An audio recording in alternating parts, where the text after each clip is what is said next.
I firmly believe you can be a lobbyist, you can be an activist, you will not be able to make difference in your community unless you're sitting where the decision is making. And where you can sitting where the decision is making is when you become an elected official.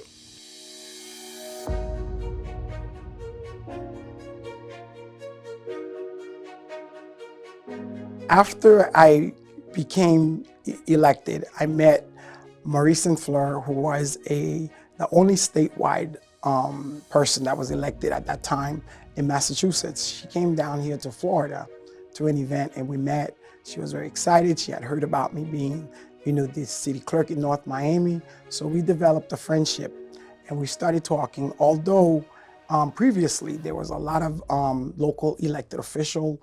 We had the first black mayor in the city of North Miami, which I was very part of that campaign. We had the very first Haitian American mayor in the US, which I was part of. So Florida was leading the pack, but we never had a national conversation. And we really didn't know, if there were other Haitian Americans elected in other states. And so when I was having this conversation with Alix in Boston, I said, I'm going to run this by Alix Desume because I do think it's important that Haitian Americans have an organization that can speak to the experiences and the challenges of Haitian Americans in the United States, but also be a voice, for a positive voice, for what is happening in Haiti. Jacques Despinose, Philippe Derose, and I. Our goal was to give equal opportunity to the Haitian American living in the United States or anywhere in the world, to improve the quality of life, to be recognized as capable people that can serve and be an asset to this country who we are very grateful of. The idea to reach out those elected officials and encourage Haitian American, the young one, to participate. And under the leadership of then State Rep Alix and Fleur from Massachusetts, she pulled us together. And at that time, Alix Desume, Mayor Andre Pierre.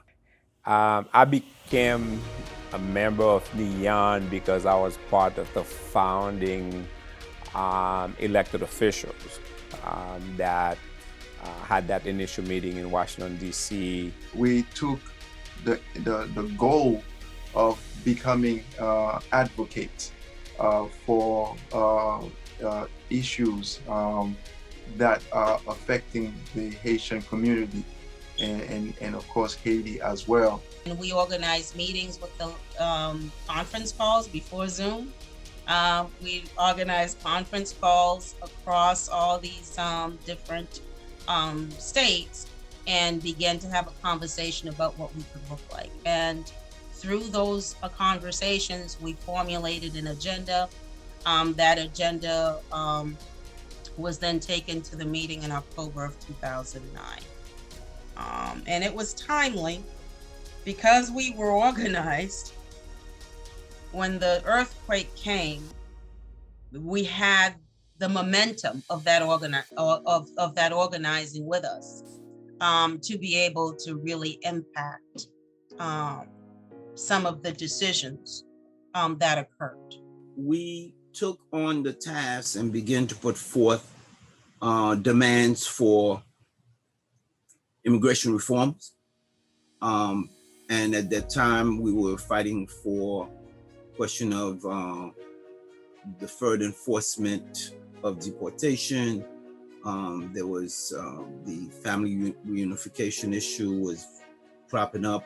I think a lot of times, we fail to understand how important it is to be part of the process, because you have a system into place. It's very difficult to change the system from the outside. Again, I have to go back to Jacques Despinose and Philippe Derose and Philippe Derose, and Joe Celestin as well, that actually, I would say, paved the way in some sense that I can get elected at the time. And I'm proud of the ones that actually keep up the flag high. And hopefully that in 10 years, my children, their children, can actually look back and say, okay, this is a movement. And I'm saying a movement because it is a movement that I would be proud to be part of.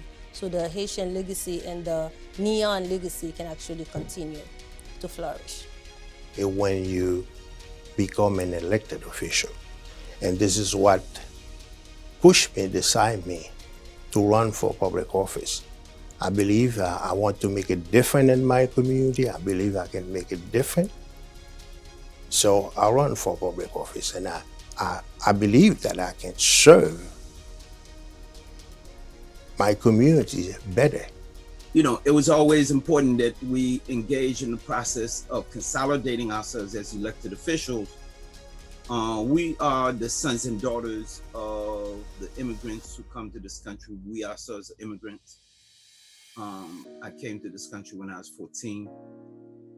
We having ascended to positions of leadership and responsibility, we felt that we needed to come together and organize ourselves so we could leverage the power that we have as elected officials. The greatest legacy thus far of NHAEON has been to be connected to the needs of the people, to encourage those officials to provide temporary protective status to Haitians, and then to bring to the forefront the issues that Haitians are confronting. From having, a handful of Haitian American in office till now with more than over, 100 Haitian American elected, including judicial members from more than a dozen states.